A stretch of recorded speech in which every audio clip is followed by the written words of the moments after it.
ध्यान धरो तुम मन में, गुरु नाम सुमर छिन छिन में।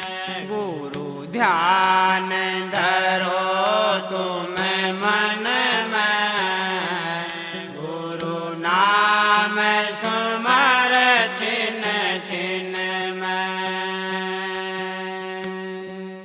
गुरु ही गुरु गाओ भाई, गुरु ही फिर हों सहाय।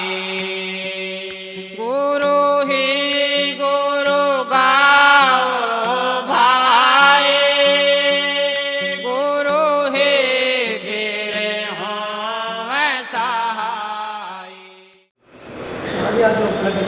आज विशेष दिन है, हमारा सालाना सत्संग, गुरु नानक जयंती, गंगा स्नान और पूर्णिमा। तो लगभग हर जो मुख्य सत्संग होते हैं उनमें जितनी भी जरूरत होती है उतना सेवादार बलक देते हैं स्वेच्छा से।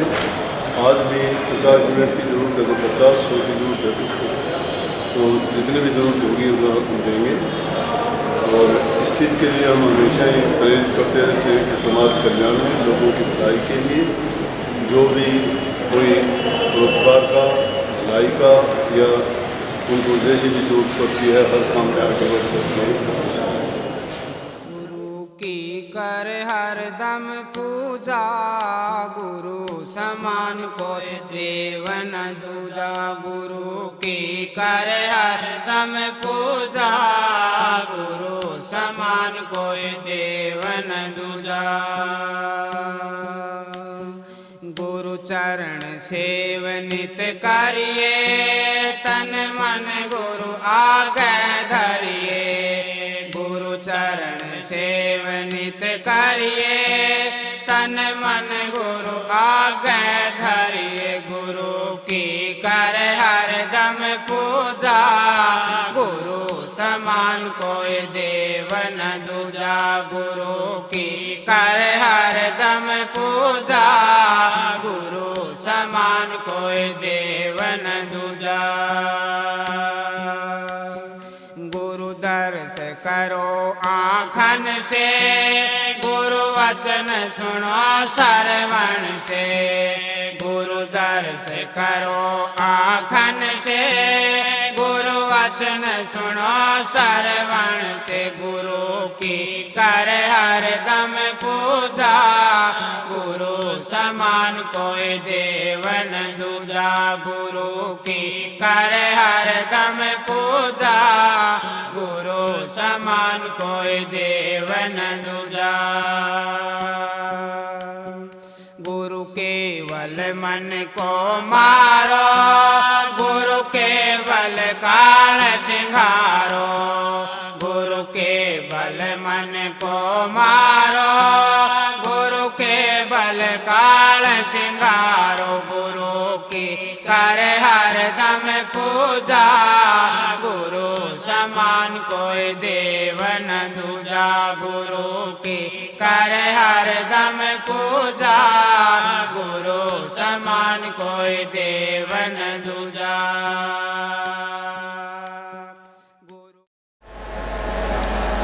राधा स्वामी, राधा स्वामी दयाल की दया, राधा स्वामी सहाय, राधा स्वामी। प्यारी साध संगत जियो, बुजुर्गों, माताओं, बहनों, भाइयों, जितने भी आप सत्संग लाभ के लिए उपस्थित हुए हो, शांति से बैठ के सत्संग का लाभ उठाएं। आज का महान दिन है। वैसे तो जिस दिन सत्संग होता है, गुरु के दर्शन होते हैं, नाम की चर्चा होती है, वो घड़ी, वो पल, वो दिन सभी पावन होते हैं। परंतु वो दिन भी विशेष होते हैं जिस दिन विशेष घटनाएं होती हैं। आज का दिन गंगा स्नान, सिखों के प्रथम गुरु जिन्होंने सिख धर्म को चलाया, गुरु नानक साहब का जन्मदिन, हमारा सालाना सत्संग पूर्णिमा का, लगभग हमारे साल के कार्यक्रमों में दिवाणी और दिनों से संबंधित ये सत्संग होने के बाद हम ये मानते हैं कि इस साल के सत्संग जो संगत के लिए देने थे वो पूरे हो चुके हैं। परंतु इसके बाद भी सत्संग होते रहते हैं। तो विशेष महत्व इस दिन का इसलिए है कि तीन चीज इकट्ठी एक ही दिन है। सत्संग,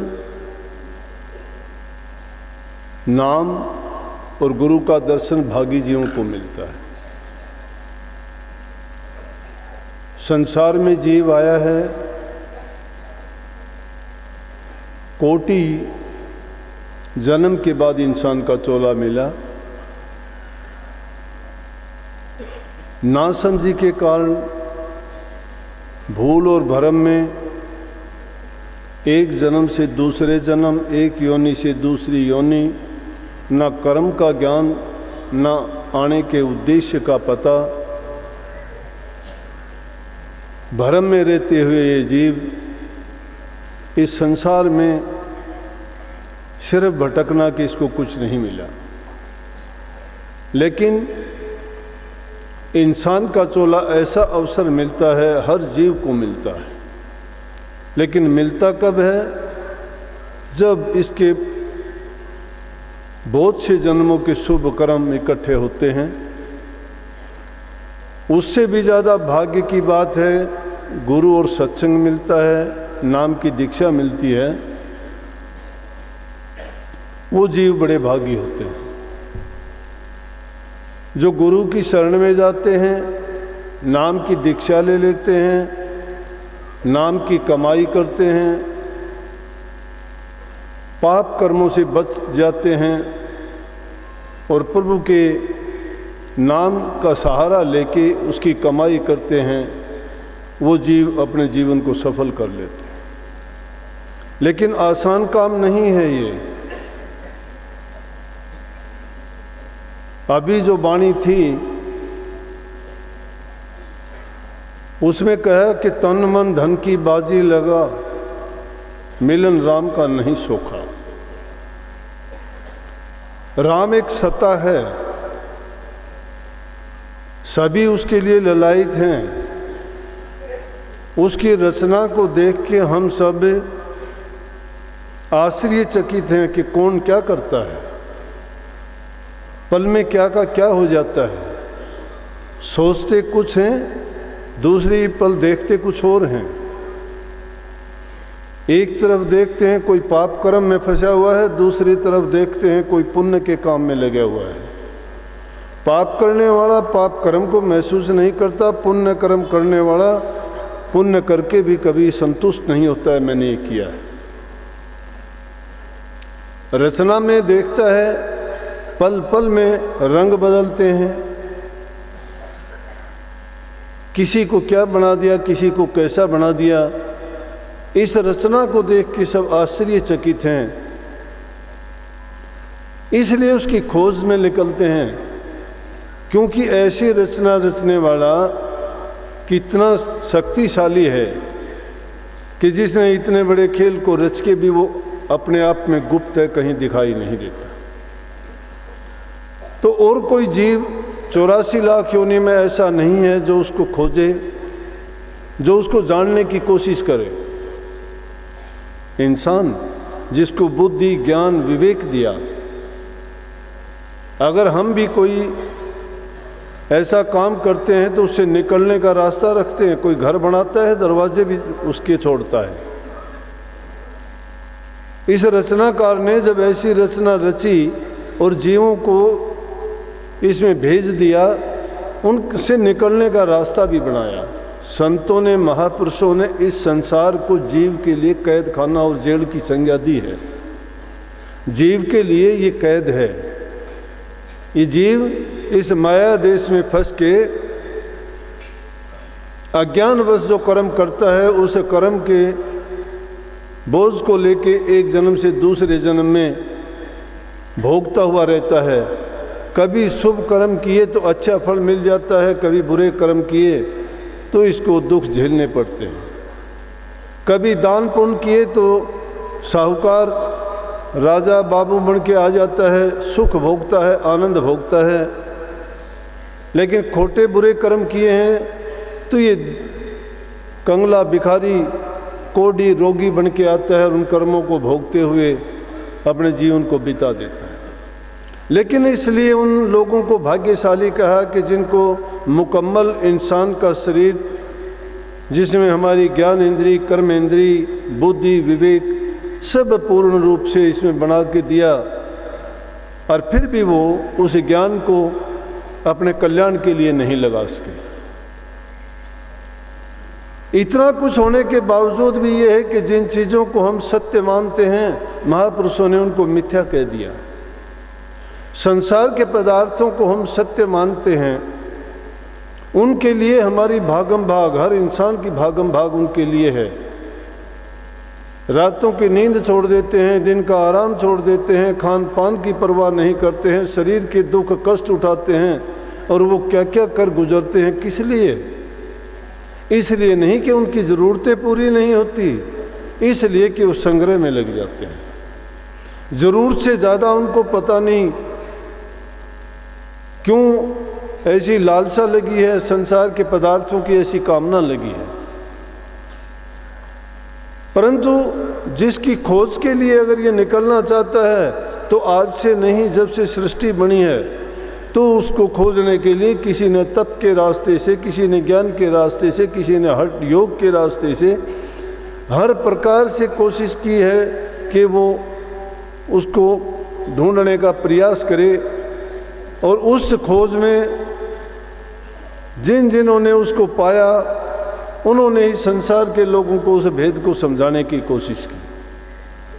वैसे तो उसकी रचयिता को ढूंढने के लिए ब्रह्मा जी भी अपने पिता को खोजने के लिए निकला, वो भी नहीं खोज पाया।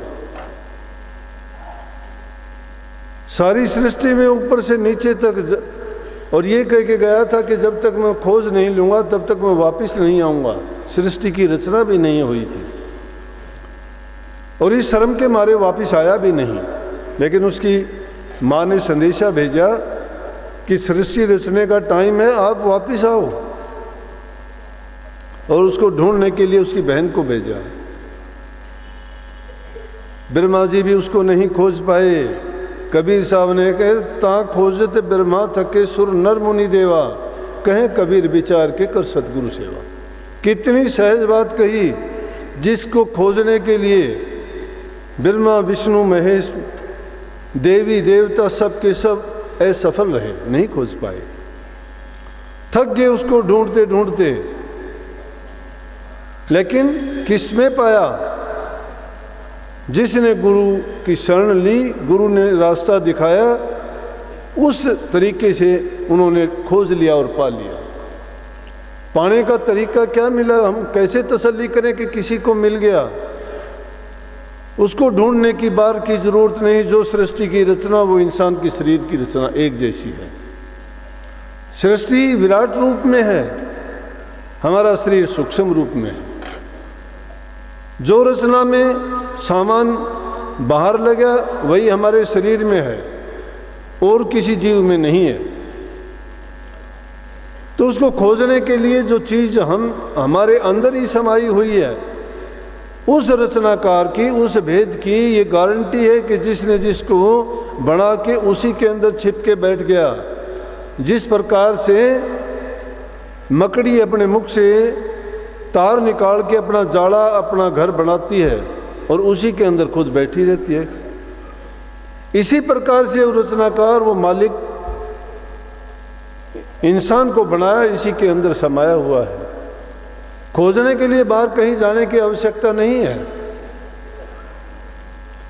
महापुरुषों ने जिन्होंने भी बताया, उन्होंने अपने अंतर में खोजा, अंतर में पाया, और अंतर में ही संतों ने कहा कि कहीं बाहर जाने की जरूरत नहीं, अपने आप को खोजो। लेकिन उसके साथ बात ये कही कि उसको पाना इतना आसान नहीं है। उसके लिए आपको तन मन धन की बाजी लगानी पड़ेगी। तीनों चीज कठिन हैं। तन किसको देते हैं हम? तन परिवार को दे देते हैं, संतान को देते हैं, समाज को देते हैं। प्रभु भक्ति के अंदर तन को नहीं लगाते। तन को तो जब संभालते हैं, जब इसमें दुख होता है, तब इसमें रोग होता है, ये किसी काबिल नहीं होता। रामायण में आया है ना कि जब लग जरा रोग नहीं आया, जब लग काल गिरसी नहीं काया, जब लग बिकल बही नहीं बाणी, भजले रे मन सारंग पानी, अब नहीं भजसी भजसी कब भाई, अब अंत न भजिया जाई। ये तेरा ओसर, ये तेरी वार, फिर कब भजी ना पाव पार। यही अवसर है कि जब तक इंसान के शरीर में रोग नहीं आता, दुख नहीं आती, तकलीफ नहीं होता, तब तक ये नहीं मानता है। लेकिन जब ये चीज़ आती है, फिर प्रभु को याद करता है, फिर ये मालिक को याद करता है। सिर पर चक्कर चले काल का, आन सदी से वाय घड़ी, जम के दूता ने आके घेरा, दम तेरे पर भीड़ पड़ी, सारा कुणबा राजी हो रहा, घड़ी शायद में कटे लड़ी, संत दोतराम समझ का मेला दुनिया देखे खड़ी खड़ी। पूरा दुनिया देखती है इस खेल को, सबको देखते हैं। इन जीवों को जुदा होते हुए संसार से, सारे पदार्थों को यहीं छोड़ के जाते हैं। जमीन जायदाद, बड़े बड़े राजे महाराजे सब यहीं छोड़ के गए। लेकिन फिर भी इस तन से इतना काम ये नहीं लिया कि अपने कल्याण का रास्ता खोज लेता, क्योंकि तन के बिना कहीं भी कोई काम करने के लायक नहीं होता। पहली इंसान की तीन ही मुख्य चीज़ें हैं, तन है, मन है, धन है। काम तन से करते हैं, सोच विचार मन करता है, मन के कहे में करते हैं। और धन है हमारी जो उपार्जित की हुई चीज़ें हैं, वही धन है। धन पैसे को धन नहीं मान लेना। अब धन कौन सा इकट्ठा करते? एक पाप का धन इकट्ठा करते हो, एक पुण्य का धर्म है, पुण्य का धर्म का धन है। जब तक ये चीज़ें हम उनकी बाजी नहीं लगा लेते, तब तक इनका त्याग नहीं कर देते।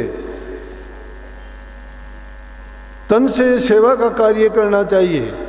तन से हम सेवा करते हैं, तन से कोई बुरा काम नहीं करते, परोपकार में दूसरे की मदद में लगाते हैं। जो भी काम करेंगे पहले तन की साधना होगी, लेकिन उसके पीछे काम मन करता है। मन किसको दे रखा है? संसार को दे रखा है हमने। इसीलिए जब गुरु हमने धारण किया है, तो गुरु की शरण में जाके तीनों चीज़ों का समर्पण क्यों करते हैं कि तन मन धन गुरु के अर्पण कर दिए। गुरु के अर्पण करने का मतलब है कि गुरु की आज्ञा में रहना, वो जो कहते हैं उनके अनुसार इनका प्रयोग हमें करना, चाहे तन है, चाहे मन है, चाहे धन है। गुरु हमारे से क्या काम? गुरु हमें वही काम करेगा, वही काम करवाएगा कि जिससे हमारा कल्याण हो, भलाई हो, जिसमें हमारा लाभ हो। क्योंकि गुरु वो निष्पक्ष शक्ति है जो सिर्फ हमारे कल्याण का ही काम करता है। लेकिन गुरु में भी अगर हम ऐसा भाव और ऐसा भेद देखते हैं और ये समझते हैं कि उनका कोई वचन, कोई शिक्षा, कोई उपदेश जो हमें लगता है कि ये हमारे लिए अच्छा नहीं है, वो हमारी नासमझी की बात होगी। गुरु का उपदेश सबके लिए समान है। तरवर सरवर संत जन चौथे बरसे में परमार्थ के कारण ही चारों धारण दे। ये चीज़ें ऐसी हैं जिनका काम ही परमार्थ परोपकार करना है। दूसरों के कार्य संतों संसार में आते हैं, जीवों के कल्याण की उनकी जिम्मेवारी होती है, और जितनी जिम्मेवारी है वो अपनी पूरी करके जाते हैं। इंसान तो अपने लालच के लिए कुछ का कुछ सोच लेता है। ये मन का काम है, मन करवाता है। मन जो करता है, मन के करने से थोड़ा होता है। अभी देखो, मन चाहता है कि ये हो जाए, वो हो जाए।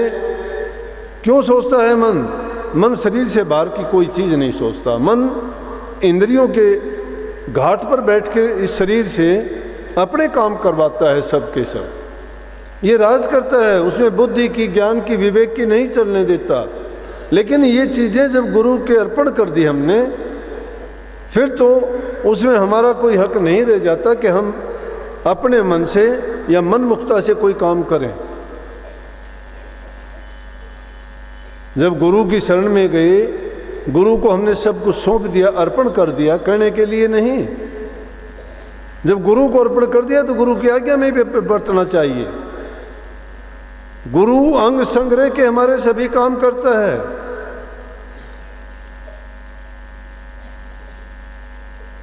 लेकिन हम सोचते हैं कि हमारी बुद्धि से, हमारी समझ से, हमारे ज्ञान से सारे काम होते, नहीं होते ऐसा करने से। इसलिए ज़रूरत है कि तन मन और धन की इनकी बाजी लगानी पड़ेगी, इनका त्याग करना पड़ेगा। जिन्होंने भी पाया है उन्होंने इनका त्याग करके ही पाया है। बड़े बड़े राजाओं के नाम अगर जानना चाहोगे जो इतिहास भरे पड़े हैं, सब के सब ने अपने राजकाज को छोड़ के भक्ति के रास्ते पर जो चले, उन्होंने सब कुछ पा लिया, लेकिन त्याग करना पड़ा। जब तक त्याग नहीं है तब तक हम भक्ति के मार्ग में कामयाब नहीं हो सकते। त्याग करने में हमारा आराम हमें छोड़ना पड़ेगा, मन मर्जी का खान पान छोड़ना पड़ेगा, मन के कहे में जो काम करते हैं उनको छोड़ना पड़ेगा। अब तो गुरु की आज्ञा में बरतना पड़ा। गुरु पाबंदियां लगाता है, मर्यादा बढ़ाता है, नियम बताता है, और वो नियम और वो पाबंदी जिससे नहीं बर्दाश्त होती, वो फिर क्या करता है, वो धर्म पर आक्षेप लगाता है, गुरुओं पर आक्षेप लगाता है, उन सत्संगियों पर को तंग और परेशान करता है कि क्यों तुम सत्संग में जाते हो, तुम्हें क्या सत्संग में मिलता है, तुम्हें क्या बताया जाता है। अरे ब्याही से कमारी मिले फीके लागे मैन, बैन ब्याही से ब्याही मिले तो मिले सैन में सैन। अगर एक कंवारी लड़की है और शादीशुदा लड़की से वो बात करने लगे और वो उससे पूछने लगे कि शादी के बाद आपको क्या आनंद आता है, क्यों आपने शादी की, तो वो जो बातें बताती है उसको बातें फीकी लगती हैं, क्योंकि उसने उन बातों का आनंद नहीं लिया है। लेकिन अगर जिसकी शादी हुई है, दूसरी की भी शादी हुई है, वो आपस में बात करती हैं, दोनों की जब बात में बात मिल जाती है तो उनको पता होता है कि शादी के बाद क्या आनंद होता है और बिना शादी के उनको क्या दुख और कैसा जीवन होता है। इसलिए जो गुरु की शरण में चले जाते हैं सत्संगी, जिनको अपने हित की और उनको पता होता है कि किस प्रकार से उनकी मदद होती है। संसारी आदमी सोचता है गुरु तो आदमी है, वो क्या करता है, गुरु आदमी नहीं है। देह रूप में अगर नहीं आता गुरु तो कैसे समझाता। सार वचन में वाणी है, पहला शब्द है कि गुरु मोए अपना रूप दिखाओ, अपना रूप दिखाओ। कौन सा रूप देखना चाहते हैं, ये रूप तो हमें दिखाई देता है जो देह रूप में हमारे सामने होते हैं, लेकिन कहते हैं ये भी रूप बहुत प्यारा है, ये संसार को चेताता है, लेकिन इससे वो दर्शाओ जो नूरी गुरु है। वो नूरी गुरु को देखना चाहता है तो उसके लिए जवाब देते हैं कि देख प्यारे, मैं समझाऊं रूप हमारा न्यारा, कि प्रेमियों अगर उस रूप को देखना चाहते हो तो रूप इससे बहुत जुदा है। वो इसे 5 तत्व और 3 गुण का रूप नहीं है। उसको अगर देखना चाहते हो, रंग रूप नहीं है, उसकी कोई आकृति नहीं है, उसका कोई गुण नहीं है, उसमें तो क्या चीज़ है कि उस विदे है, सूक्ष्म रूप में है, उसको सिर्फ अनुभव किया जा सकता है, उसको हम किसी रूप में नहीं पा सकते। लेकिन जिसको उस रूप में देखना चाहते हैं उनकी भूल है। मिलता है वो, हर एक को मिलता है। मिलता किन को है, तुम खोजना किसी रूप में चाहते हो, किसी रूप में आके दर्शन दे के जाता है। और जब वो जिनको ज्ञान की लगन लगती है वो उसको उसी काम में ढूंढ लेते हैं। कबीर साहब ने उसको तानी तनते हुए उसमें ढूंढ लिया, नामदेव ने उसको कपड़े को रंगाई में ढूंढ लिया, रविदास ने जूती बनाने में उसको ढूंढ लिया, धन्य भगत ने खेती का काम करते करते पौधे लगाने में उन्हें ढूंढ लिया, लक्ष्मी माली ने जब पौधे लगाता जाता है और उन्हीं में कहता है कि रब दा की पावना इत्थों पुटना इत्थों लावना। कहता है ख्याल जिसका जुड़ जाता है उसको क्या है, जिसने उस सत्य को जान लिया उसको समझाने की बताने की जरूरत है, अनुभव है वो। महापुरुषों ने उसको गूंगे का गुड़ कह दिया, गूंगे का गुड़, मिठाई का। अगर पूछना चाहते हो कोई पूछे कि कैसा है वो, कबीर साहब कहते हैं अब दो क्या बतलाऊं कैसा, एक अगम अगोचर ऐसा, कि वो अगम है, अगोचर है, वो दिखाई नहीं देता। कैसे उसको बताऊं, उसका क्या बताऊं? कहते हैं ना दृष्टि आता, ना मुष्टि आता, ना मुट्ठी में आता है, ना दृष्टि में दिखाई देता है, वो कहने सुनने में आता ही नहीं है। लेकिन उसको देखते देखते तो नज़र थक जाती है और उसका गुण गाते गाते जबान रुक जाती है।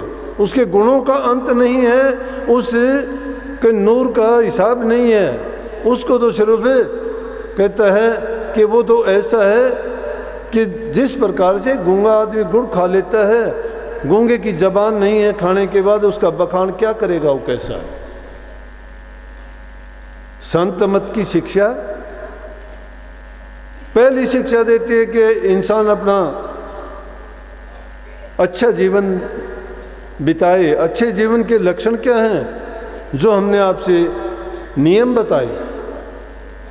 बुराइयों में ना पड़ो, शराब कबाब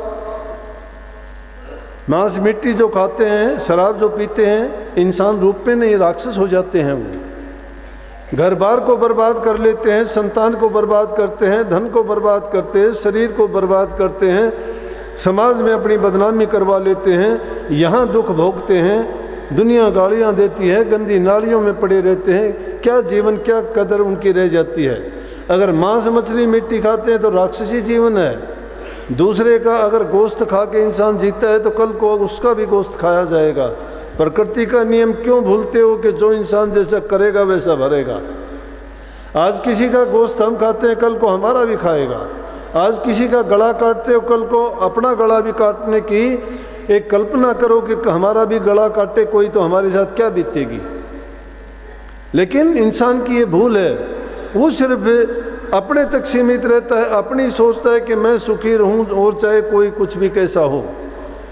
ऐसे इंसान जो होते हैं वो कभी भी ना प्रभु के बारे में सोचते हैं, ना अपने जीवन के बारे में सोचते हैं, ना ही उनको इंसानी चोले के महत्व का पता है कि मैं क्यों संसार में आया हूँ।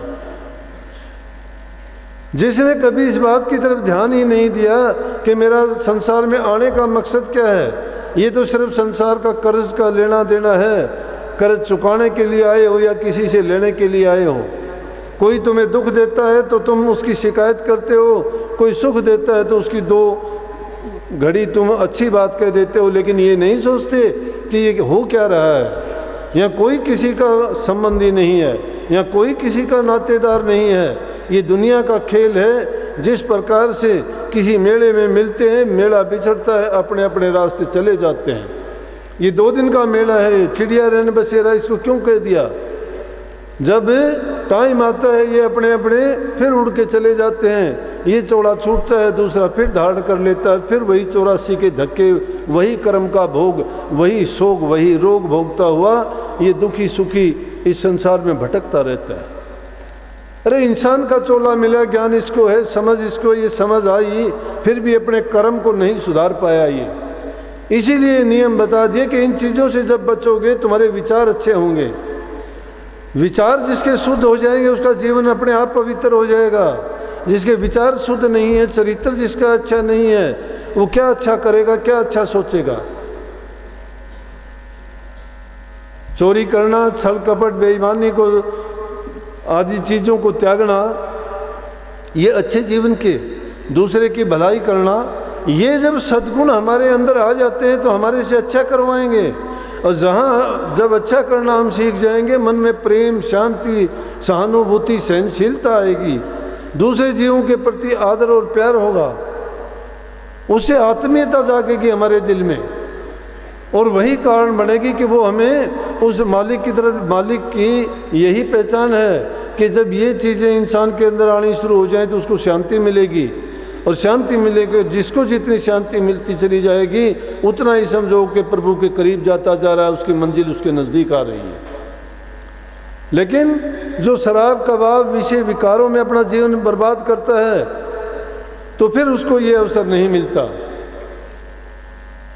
अब मन की बात तो सारी मानते हैं, जिनमें क्या होता है कि वही कर्म का कर्जा चढ़ता चला जाता है, कर्म से बरी नहीं हो पाते। लेकिन गुरु की शरण में जाते हैं, उनका जो उपदेश होता है वो हमेशा हमें ये चेतावनी देता है कि बुरे कर्मों से बचो। बुरे कर्म से बच जाओगे इस युग में तब भी बहुत कल्याण है। जितने भी महर्षि संत महापुरुष हुए, उन्होंने सब ने यही कहा है कि अपने जीवन को तुम शुद्ध पवित्र बनाओ, अच्छे कर्म करो। किसी को अगर सुख नहीं दे सकते तो कम से कम दुख देने से बच जाओ, दुख ना दो किसी को। जब ऐसा जीवन आपका होगा, फिर गुरु ने जो नाम दिया है उस नाम के रास्ते पर चलोगे, अंतर में तुम्हारी लो लग जाएगी। क्योंकि जब तक हम संसार में फंसे हुए हैं, जब तक इन वासनाओं में हैं, जब तक हमारे तन मन और धन को अपना मानते हैं, अपना मानते, ये अपने हैं नहीं, इनको अपना हम कहते हैं। लेकिन अपना होता तो आज तक ये तो यहाँ तो कुछ भी नहीं मिलता, खाली हो गया होता, सब कुछ ले गए होते। हमसे पहले बहुत लोग आए हैं यहाँ, सब के सब यहीं छोड़ के गए हैं। इसलिए ज़रूरत है उसके मुताबिक काम हमें करना चाहिए। काम करना हमारा फ़र्ज़ है, क्योंकि कर्म की प्रधानता है, कर्म प्रधान है। जो भी काम हमें करना चाहिए, लेकिन जो काम से हमें तकलीफ़ होती है, हमारा पाप कर्म बनता है, या जिससे कर्म का कर्जा चढ़ता है, वो काम कभी नहीं करना चाहिए।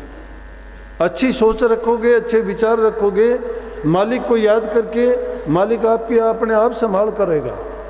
लेकिन टाइम निकल जाता है, उसके बाद में अगर याद करते हो तो फिर शरीर से कुछ बन नहीं पाता है, कुछ करने लायक हम रह नहीं जाते हैं, फिर कुछ नहीं होता। जो कुछ करना होता अभी अवसर है उसके लिए, ये तेरा अवसर, ये तेरी बार, फिर ऐसा अवसर मिलने का नहीं है। जो आज हमें अवसर मिला है ये कल को आने वाला ही नहीं है। आज बीत जाएगा, कल को देख लेना हम नहीं होंगे यहाँ पे। ये तारीख, ये दिन, ये घड़ी, ये बात, ये लोग सब नहीं होंगे यहाँ। एक पल भर के लिए ये विचार करके देखोगे, सब कुछ खाली लगेगा आपको, संसार खाली लगेगा। लेकिन हमें इतना सोचने तक की है ही नहीं, और यही ध्यान की अवस्था है। सब करते हो, मैं तो कहता हूँ आप लोग खाना भी नहीं खाते, मैं कहता हूँ आप पानी भी नहीं पीते, आप बात भी नहीं करते। खाना खाने का टाइम नहीं है, आँखों के सामने अखबार होता है, या आँखों के सामने टीवी होता है, या कान के सामने फ़ोन होता है, खाना थाली में होता है, ग्रास मुँह में होता है। तुम खाना खाते हो या पढ़ते हो या देखते हो या सुनते हो, खाना नहीं है वो। भक्ति का विशुद्ध रूप जानने के लिए इन चीज़ों को, छोटी छोटी बातों को मान जाओ। भक्ति तो बहुत, मैं कहता हूँ, सरल है।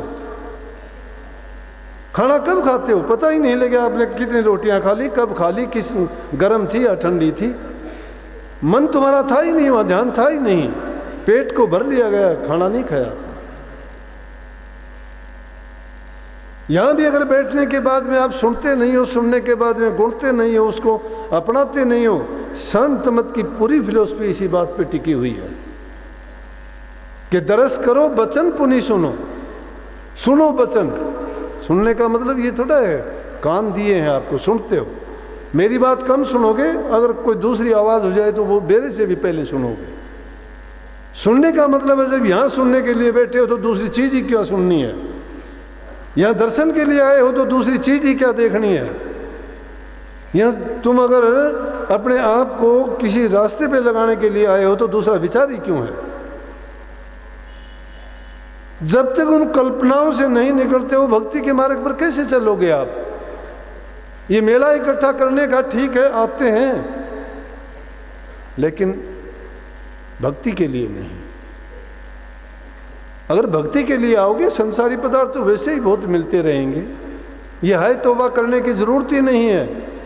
जिस आदमी ने अपने जीवन को सही रास्ते पे लगा लिया, टाइम पर काम भी करेगा, टाइम पर सोएगा, टाइम पर वो जितने भी काम है, भक्ति है या दूसरे दिनचर्या के कार्य हैं, हर काम को वो खूबी से निपटा लेगा और कभी भी उसको उस चिंता भी नहीं बनेगी और हर प्रकार से हर काम में उसको ज़्यादा से ज़्यादा लाभ भी मिलेगा और उसके लिए अच्छा भी रहेगा।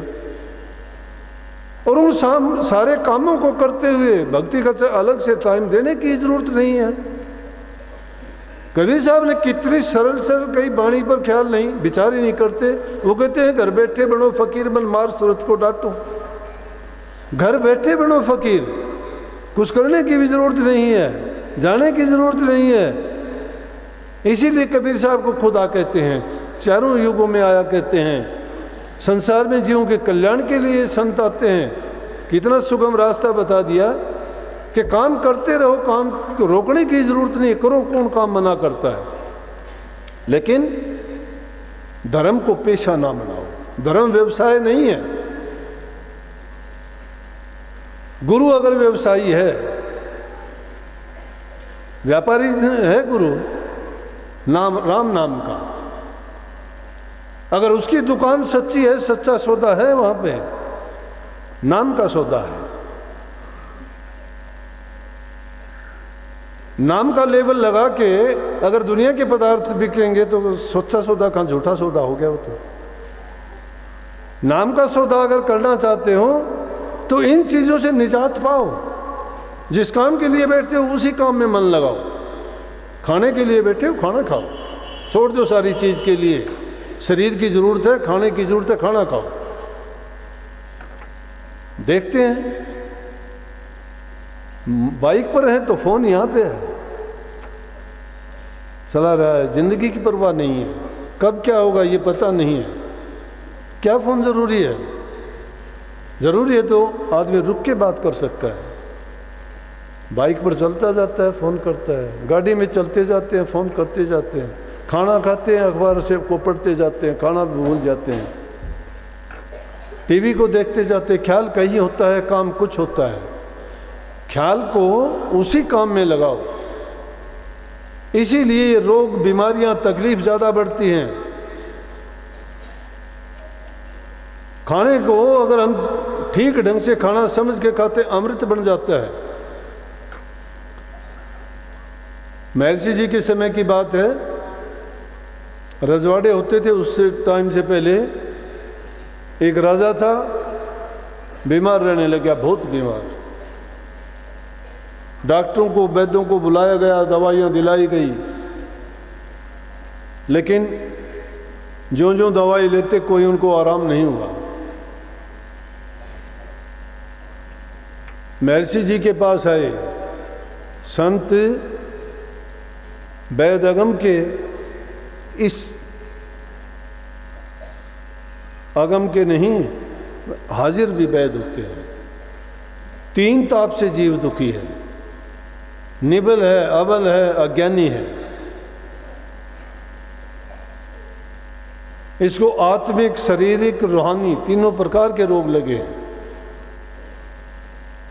जब शारीरिक रोगों का इलाज हो जाएगा तो मानसिक और आत्मिक रोग भी उससे अपने आप ठीक होते चले जाएंगे। महर्षि जी के पास आके कहने लगे कि मुझे तकलीफ़ है।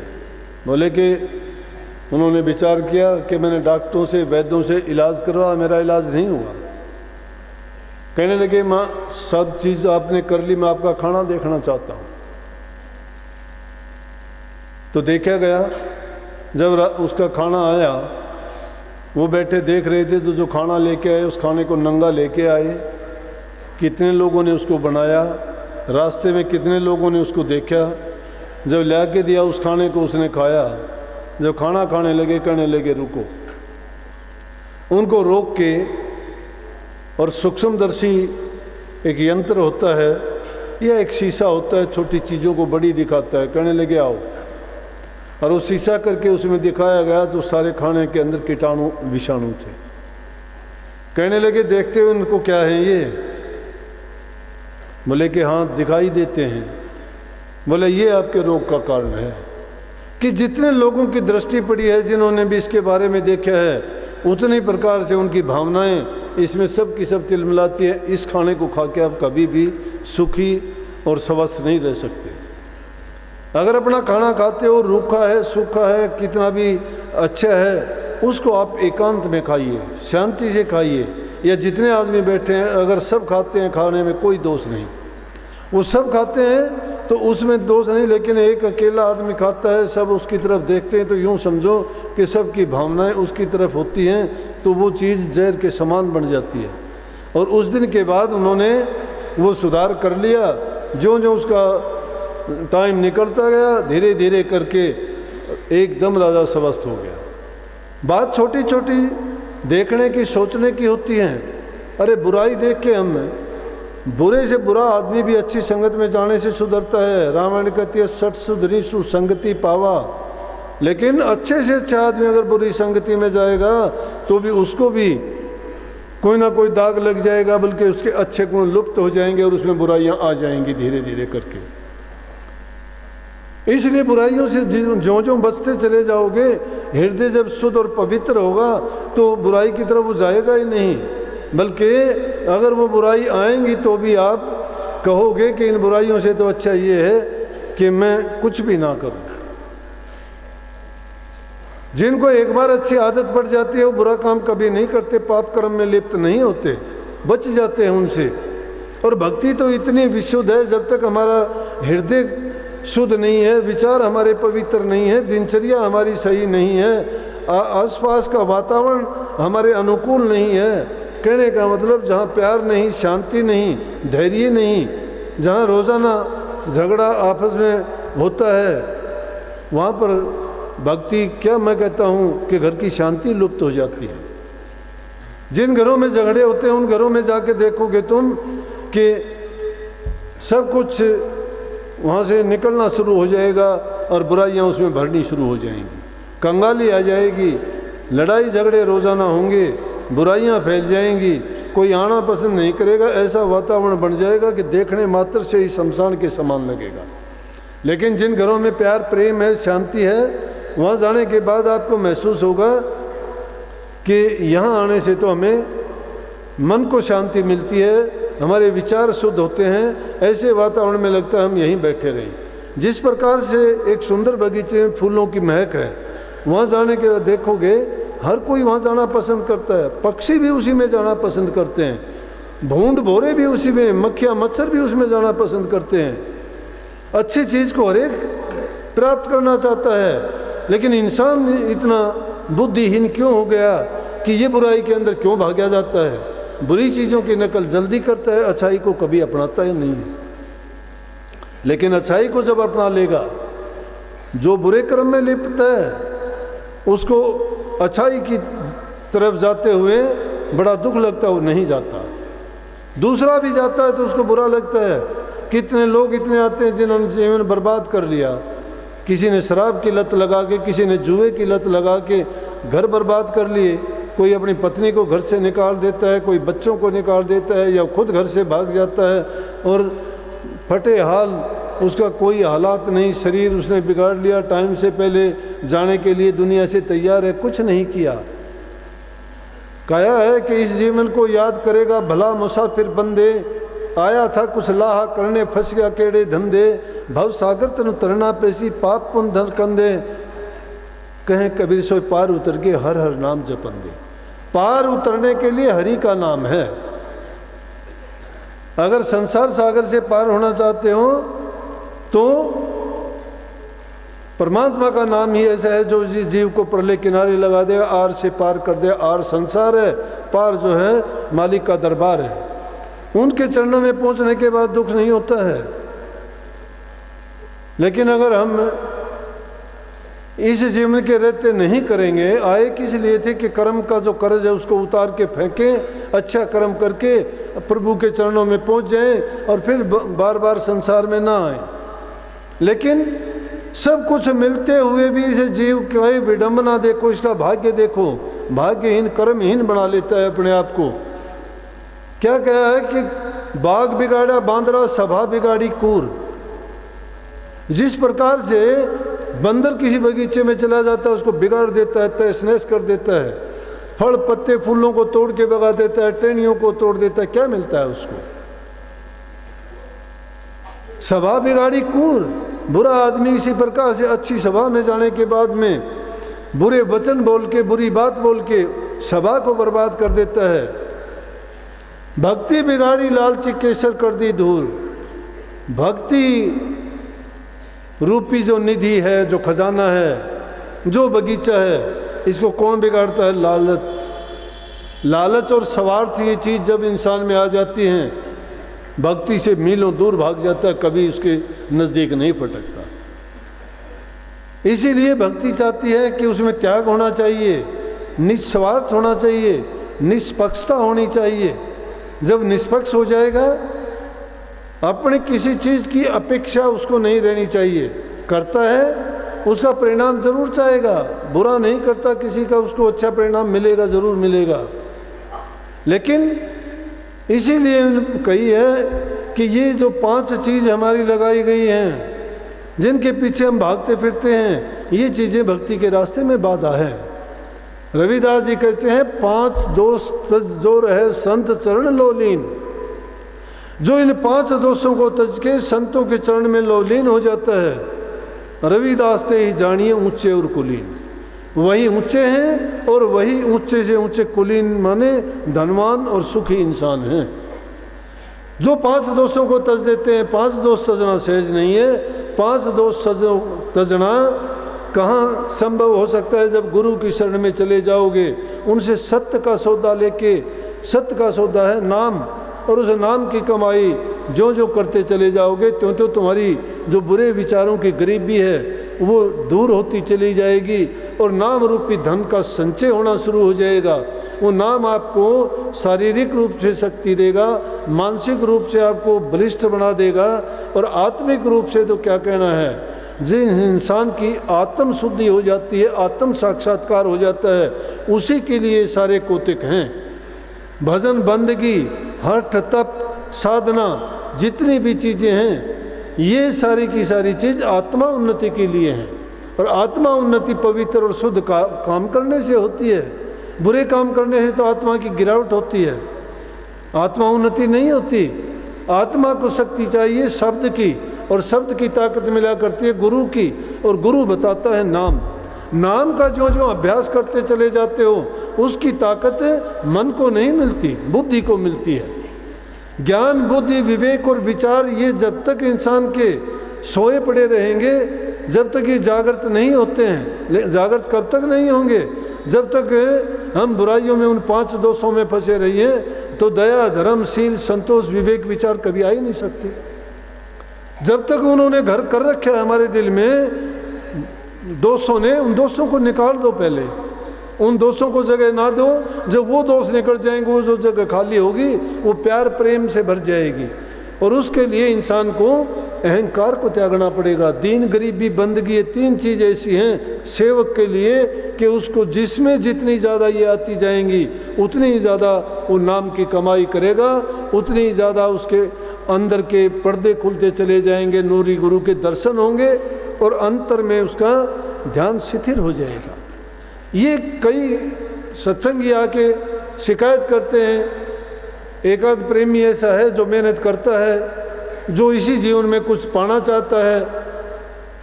संत सभी दीक्षा के वक्त सब कुछ खोल के नहीं बता सकते, लेकिन फिर भी वो कुछ इशारा करते हैं और हम उसी में ख्याली भक्ति करना शुरू कर देते हैं। जो हमें ख्याल दिया जाता है उसी ख्याल को बस मानना चाहते हैं कि अगर हमें बता दिया गया ये नाम है, उसी नाम की रटन लगाते हैं। हम जानते नहीं ये नाम किस दर्जे का है, इस नाम का महत्व क्या है, इस नाम में कौन से गुण हैं, और हमें उस नाम या उस जगह पे पहुंचने पे कैसा क्या हो जाएगा। जो विशुद्ध आत्माएं होती हैं उनको दुख लगता है कि हमें इतने दिन नाम लिए होंगे, मैं ठीक ढंग से ध्यान भी करता हूँ, सुमन भी करता हूँ, शब्द भी सुनने का प्रयास करता हूँ, मन को भी संसारी पदार्थों की तरफ से हटा के अंदर में गुरु की तरफ जोड़ता हूँ, एकाग्रता स्थापित करता हूँ, लेकिन मुझे ना तो प्रकाश दिखाई देता है ना शब्द सुनाई देता है। लेकिन हमारा ये काम नहीं है। हमारा काम है कि परीक्षा के लिए तैयारी करना। गुरु ने हमें पढ़ाया है, उस पढ़ाई की तैयारी करते चले जाओ। जब परीक्षा होगी तो परिणाम तो उसके बाद में मिलेगा। हम तो परिणाम साथ ही साथ परिणाम नहीं मिला करता। धीरे धीरे करके जब तुम्हारे सारे काम पूरे हो जाएंगे तो एक ही दिन में सारा फैसला हो जाएगा।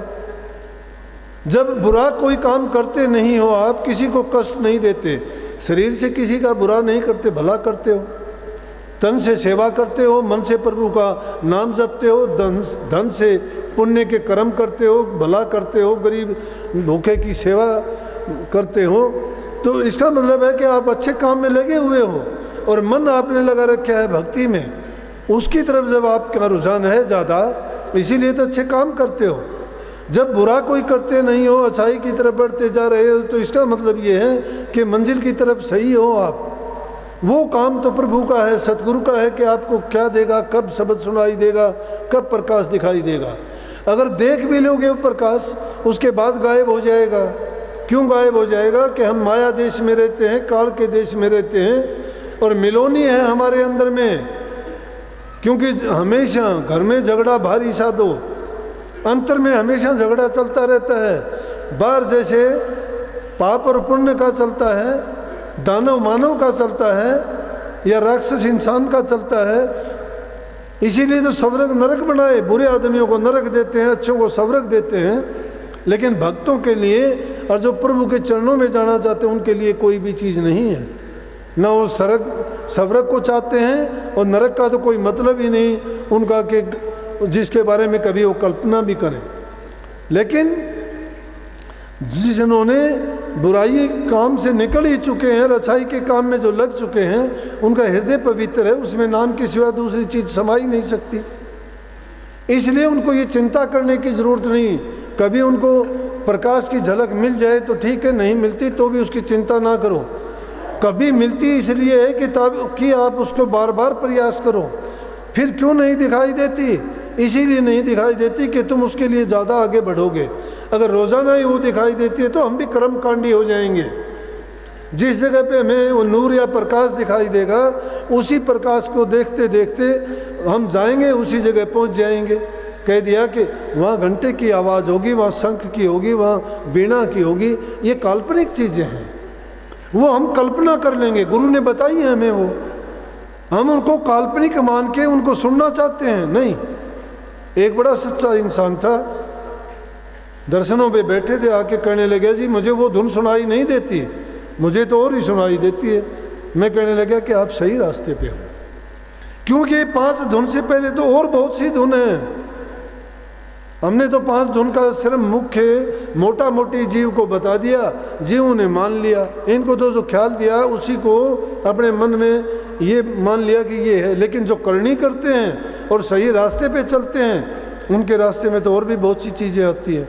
अरे यहाँ से दिल्ली के रास्ते के लिए आपको बता दें कि यहाँ से चलोगे तो बामड़ा गांव आएगा, छोटे गांव से नाम नहीं लिया, ये नहीं बताया नीलान आएगा, ये नहीं बताया औरंगाबाद आएगा, बामड़ा के बाद कह दिया कि खरक आएगा, बीच के गांव आए पड़ोस में रहे, नहीं बताए वो। फिर कह दिया कि कलानौर, फिर उसके बाद रोहतक, बहादुरगढ़ और दिल्ली। लेकिन रास्ते में छोटे जो आए पड़ाव थे उनका जिक्र नहीं आया।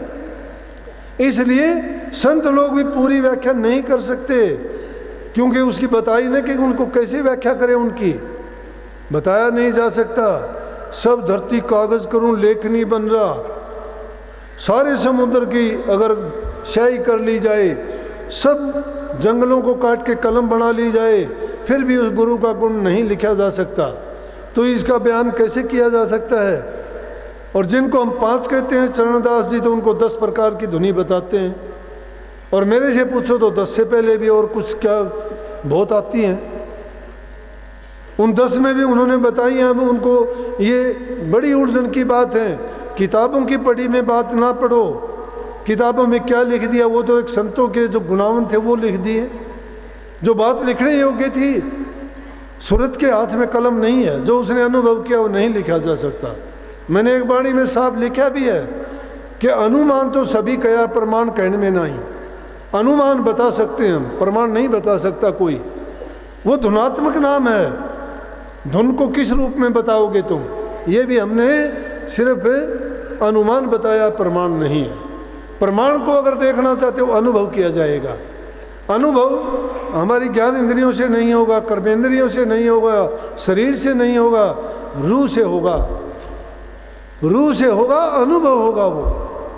उस अनुभव को वर्णन करने के लिए जबान नहीं है उसकी, बेजुबान है। रूह का रूप बताओ क्या है, कोई रूप ही नहीं है उसका भी, परमात्मा का रूप नहीं। स्पष्ट की कबीर साहब ने एक शब्द में, वो कहते हैं अब दो क्या बतलाऊं कैसा एक अगम अगोचर ऐसा। कैसे बताऊं, जो कहिए सो है भी नाही है, सो कया न जाई। जो है वो है ही नहीं, और है उसको कया भी नहीं जाता। सेना बेना कांसो कहिए जो गूंगे गुड़ खाई। अब दो क्या बतलाऊं कैसा, कैसे बताऊं क्या है वो, कैसा है। उसकी कोई आकृति नहीं, रंग नहीं, रूप नहीं, ना वो लिखने पढ़ने में आता है। उसको कोई ओंकार कहता है। ओंकार का मतलब जो 3 गुणों में आता है, जो ब्रह्मा विष्णु महेश की शक्तियों का बनाया हुआ है, बिगड़ता है और बढ़ता है। ना वो ओंकार है, कोई ओंकार को ध्याता है और कोई निराकार को, कोई कहता है निराकार है वो, लेकिन वो इन दोनों से भी न्यारा है। जिसको हिंदू तो वेदा में ढूंढे, मुसलमान कुरान, ये दोनों कागज मेरे के हाथ न आया निज नाम। वो कागज में नहीं है, वो लिखने पढ़ने में नहीं आता, बोलने में नहीं आता, वो सुनने में नहीं आता। तो है क्या वो, जो वो से है वही है। वो अनुभव करने की बात है। जो अनुभव कर लेगा वो कैसे कहेगा। रविदास जी कहते हैं लकाए रे बकवाद लाई हो, जिन हरि पाई हो ताई छिपाई हो। क्यों खाम खा की बात करते हो कि जिसने हरि को पा लिया उसने तो छिपा लिया उसको, लेकिन जिसने उसको जिस रूप में जाना उसी रूप में आके उसको दर्शन भी दे दिए सबको। लेकिन कब याद करते हैं, सब पर जब दुख का पहाड़ टूटता तभी याद करते हैं। ध्रुव को दुख पड़ा तो जंगलों में गया, किसको याद किया, प्रभु को याद किया। प्रहलाद को दुख पड़ा तो किसको याद किया, प्रभु को याद किया। और ये जब दुख पड़ता है तब उसको याद करते हो। जब याद, अगर उसको सुख के समय याद कर लो तो आप पर वो दुख आएगा ही नहीं, दुख से पहले ही आपको सुख मिल जाएगा। और महापुरुष जो हुए हैं वो तो सुख चाहते ही नहीं हैं। उन्होंने तो क्या कहा, वो तो कहते हैं कि सुख के माथे सिल पड़ो कि हमें तो दुख ही दे दे। सुख की हम चाहना नहीं करते कि सुख के माथे सिल पड़ो, जो नाम ही ऐसे जा। सुख जिस इंसान को मिल जाता है वो प्रभु से, नाम से, गुरु से, धर्म से बेमुख हो जाता है। वो सब कुछ सुख को मान लेता है कि मैं सुखी हूँ, मुझे किस लिए करना है। उसको सब शास्त्र, सब ज्ञान, सब बातें उसके जबान पर होती हैं, उपदेश करता है। फिर वो अपने से बड़ा नहीं मानता किसी को। लेकिन जिसको ये तो चोला मिला भाग से, फिर ये अवसर मिले नहीं। जैसे फूल टूटे डालते हैं, लाख जतन करो जुड़े नहीं। ये डाल से फूल टूट जाएगा ना, लाख जतन कर लेना नहीं जुड़ेगा। एक पल की मोहलत नहीं मिलेगी, कितनी कोशिश कर लेना। इसकी कीमत समझो वक्त की, और जो वक्त तुम्हें है उस वक्त में प्रभु की याद, उसका गुणगान, उसका जिक्र, उसी का चिंतन, अपने बैठने में, उठने में, सोने में, जागने। अरे जिससे सब कुछ मिला है, जिससे सब कुछ मिला है उसको क्यों बुलाते हो। वही सब कुछ, सबका दातार है, सब कुछ बख्शता है। इसलिए विकार रहित होके सिर्फ मालिक को याद रखो, वही हमारा साथी है, वही हमें सुख देगा। और उसी के पास पहुंच के हम इस जन्म मरण के रोग और बीमारी से छुटकारा पा सकते हैं। ये विशुद्ध भक्ति है। अगर चाहते हो ना कि तुम उसको देखना चाहते हो, गुरु को जानना चाहते हो, गुरु की शक्ति देखना चाहते हो, तो गुरु के बनना भी सीखो। अपने विचारों को जोड़ के देखो अपने गुरु में, फिर तुम्हें पता लगेगा गुरु क्या शक्ति है, गुरु ने क्या कर रखा है। गुरु को मानस जानते हो, गुरु को मानस जानते हैं, उनकी मूर्खता है। देह को गुरु मानते हो, इसका मतलब गुरु ज्ञान है। वो ज्ञान की जिसको झलक एक बार भी मिल गई वो समझ जाएगा कि गुरु है कौन। सबके हृदय में बैठा हुआ है वो गुरु है वाहे गुरु। उस वाहे गुरु को खोजने के लिए इस गुरु की ज़रूरत पड़ती है, देह गुरु की। देह गुरु जब हमें समझाएगा तो वो नूरी गुरु भी हमें मिल जाएगा। लेकिन नूर गुरु प्राप्त करने के लिए हमें अपना सब कुछ दाव पर लगाना पड़ेगा। ये दुनियादारी की चीज़ जिनको अपना मानते हैं उनको त्यागना पड़ेगा, सुख सुविधा हमें छोड़नी पड़ेगी, तब त्याग साधना हमें करनी पड़ेगी, बुराइयों से निजात पानी पड़ेगी, घरों में सुख शांति, हक हलाल की कमाई, ईमानदारी, सच्चाई का जीवन जीना पड़ेगा। किसी को दुख और कष्ट नहीं देना, बल्कि जितना हमारे से हो सके शरीर से उनकी सेवा करना, धन से उनकी मदद करना और मन से प्रभु का चिंतन और सुमन करना, और हमेशा ऐसा अवसर ढूंढना कि हमें दूसरे की सेवा का मौका मिले। अरे हम तो घरों में माँ बाप की सेवा नहीं करते, बूढ़े बुजुर्ग सास ससुर को उनके साथ बुरा बर्ताव करते हो, उनसे तुम बद दुआ ले लेते हो, बल्कि चाहे तुम लाख मंदिरों में जाओ, लाख गुरुओं के पास जाओ, लाख कितना ऊंचा तुम्हारा धर्म हो, कितना ऊंचा नाम हो, जिसने अपने माँ बाप और किसी बुजुर्ग को दुख और तकलीफ अगर दे दी तो उसकी 100 वर्ष की भक्ति की हुई एक छिन में नाश हो जाएगा। माँ बाप की सेवा नहीं करते हो, पाप कमाते हो, भूल हत्या जैसा जुल्म करके, फिर उनका क्या धर्म है, क्या उनका भक्ति है, और क्या वो परमात्मा और गुरु में आस्था है उनकी। हमारा उपदेश ये नहीं है, हमारा उपदेश है एकदम पाक साफ और पवित्र बनो। पाक साफ और पवित्र बन जाओगे तुम नाम के बिना रह ही नहीं पाओगे। अमली आदमी अमल के बिना नहीं रह सकता। नाम का अमल, नाम का नशा तो ऐसा चढ़ता है कि जिन्होंने पुराने ज़माने के, तुम दूसरों के गीत गाते हो कि मीरा को चढ़ा, सेजो बाई को चढ़ा, जिन जिन को चढ़ा उन्होंने घर त्याग दिया, बार त्याग दिया, लोक लज्जा त्याग दी, राजा पीपा को चढ़ा, सजन कसाई जैसे को चढ़ा, जो कर्म जैसे करते थे उन सबको तिलांजलि दे के और इसी रास्ते पर चल पड़े। लेकिन सच्चाई के साथ जो चलते हैं उनको सब कुछ मिलता है। दुनियादारी मेरे के कर्म करो, अच्छे करो, शुभ कर्म करो जो सबको अच्छे लगे, सबको सुख दे। प्रकृति का नियम है जैसा बोओगे वैसा काटोगे। इसलिए घरों में छोटे बड़े की इज्जत कदर करो, बच्चों को अच्छे संस्कार दो। बच्चों को संस्कार नहीं दे पाते फिर शिकायत करते हो। आज रोज़ाना झगड़े कोर्ट कचहरी में माँ बाप क्यों खड़े रहते हैं? क्यों बच्चे पुलिस की प्रोटेक्शन लेते हैं गलत पलत ढंग से शादी करके? तुम कहीं जाति का नाम लेते हो, कहीं ऊंचे खानदान का नाम लेते हो, कहीं अपनी पद प्रतिष्ठा के जिक्र करके। क्यों बच्चे अपनी मर्जी से कर रहे हैं ऐसा? अगर बच्चों को तुमने अच्छे संस्कार दिए होते तो ऐसे नहीं होते। उसके बिगाड़ने वाले हम माँ बाप, हम हैं, खुद हैं हम।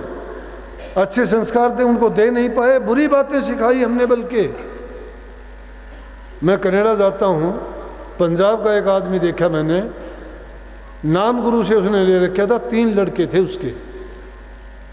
अच्छा काम, मेहनत करता था। अच्छा काम करने के लिए किसी को देख के सीखा करो। अपने आप में मस्त रहते हो तो सूअर भी मस्त रहता है, भिष्टा खाता है, मस्त रहता है वो। अपने काम को कोई बुरा नहीं मानता, वो सोचता है मैं जो करता हूँ वो सही है। उस इंसान को मैंने देखा, उसने कभी बेड नहीं लिया, खाट पे नहीं सोया, नीचे सोया। मैंने उससे पूछा, बोला कि मेरे घर में कोई नहीं सोता। 3 लड़के दिखाए, सरकारी नौकरी करते हैं, फर्स्ट क्लास, तीनों लड़के पढ़ने के बाद। अब मैं पिछली साल जब गया था तो वो मुझे घर लेके गया, मैंने देखा तो उसका वही जीवन था, वही उसके सादे कपड़े। अब भी वो नौकरी करता है जो करता था, वही ज़मीन के ऊपर लेटना बैठना, वही सादा खाना। घर में उनके मांस अंडा कोई ऐसी चीज़ नहीं। बल्कि हमारे देश में हिंदू राष्ट्र होते हुए, गाय को माता मानते हुए, अपने आप को धर्मात्मा, मंदिरों की, धर्मों की, गुरुओं की, जहाँ हर चीज़ की भरमार है, और हमारे बच्चे, कोई कहता है ये अंडे खाता है, ये चिकन खाता है, ये आग पत्थर खाता है, क्या क्या खाता है? कहाँ संस्कार बनेंगे? किसने बनाए वो संस्कार? हमारा तो वो देश है, डॉक्टरों ने ये कह दिया कि इसको जिंदा रखना है तो इसको मांस खिलाओ। बोला कि मांस खाएंगे तो उससे पहले हम मर जाना पसंद करेंगे, मांस नहीं खाएंगे। ये होते हैं संस्कार। अपने आप को सत्संगी बोलते हो, बच्चों को कभी सिखाया आपने? फिर उनसे क्या आस रखते हो कि वो कल को चल के अच्छे होंगे? भक्ति का मार्ग कठिन नहीं है, बड़ा सुगम है, लेकिन उसके लिए अच्छे विचार, अच्छे ख्यालात, अच्छा माहौल, घरों के प्यार प्रेम शांति बिगाड़ते खुद हैं। तेरे को ये कपड़ा अच्छा लगता है, क्यों लगता है अच्छा? शरीर ढकने के लिए, सर्दी गर्मी से बचाने के लिए, अच्छी चीज़ सफाई की चीज़ हो। शरीर को सब जानते हैं कैसा शरीर है, क्या प्रदर्शन करना है इसका, लेकिन जो बुरी चीज़ों का असर है उसका प्रभाव आता जा रहा है, बिगड़ रहे हैं। फिर दोष किसको दोगे? ये हमारी कमी के कारण ऐसा हुआ। जो पश्चिमी सभ्यता थी उसका असर है, ये टेलीविज़न का है, ये टेलीफोन का है, अखबारों में जो चीज़ें दिखाई जाती हैं उसका है। ये क्यों नहीं दिखाते अच्छी चीज़ों को? सबसे पहले टेलीविज़न में, अखबारों में महात्माओं के वचन उपदेश क्यों नहीं दिखाते? अच्छे संस्कार की बात क्यों नहीं बताते? अरे गंदगी को तो दबाया और छिपाया जाता है, बुरी बातों को उछाला तोड़ा जाता है। उनको छिपाना चाहिए, अच्छी चीज़ को फैलाना चाहिए। खुशबू फूलेगी, फैलेगी, सबको खुशी देगी, बदबू दबेगी तो किसी को तंग और परेशान नहीं करेगी। बुरी बात को दबाना चाहिए, अच्छी चीज़ को फैलाना चाहिए। अच्छे संस्कार जब बच्चों को दोगे, हमारा राष्ट्र ऊंचा बनेगा, समाज हमारा ऊंचा उठेगा। ये घरों की अशांति, आपस के लड़ाई झगड़े, ये जो देखते हैं समाज में किस तरह का माहौल है, ये सारा का सारा ऐसा अच्छा होगा कि हर घर स्वर्ग के समान लगेगा। और चाहे वो जहाँ खुशी है, शांति है, प्यार है, वो कुछ भी करो वहाँ सफलता ही सफलता उनके कदम चूमती है। गुरु महाराज की शिक्षा थी, मैंने वो कही है। मेरे पास तो है नहीं कुछ भी, मैं तो आपके अंदर बैठ के सुनता हूँ। जो वो हमारे लिए कहते हैं, हमारे कल्याण की, भलाई की, जो भी उनकी प्रेरणा होती है, वो होती है कि ये समाज ऊंचा उठे, बुराइयां निकलें, अच्छे बने, सच्चे बने, प्रभु की गोद में जाएं, सबकी मुक्ति हो जाए और बार बार संसार में ना आए, जन्म मरण से छूट जाएं। सबको आशीर्वाद, मालिक आपको सुख शांति समृद्धि खुशहाली दे, भक्ति में आपकी रुचि बढ़ाए, बुराइयों से बचाए और सच्चाई के रास्ते पे चलाए।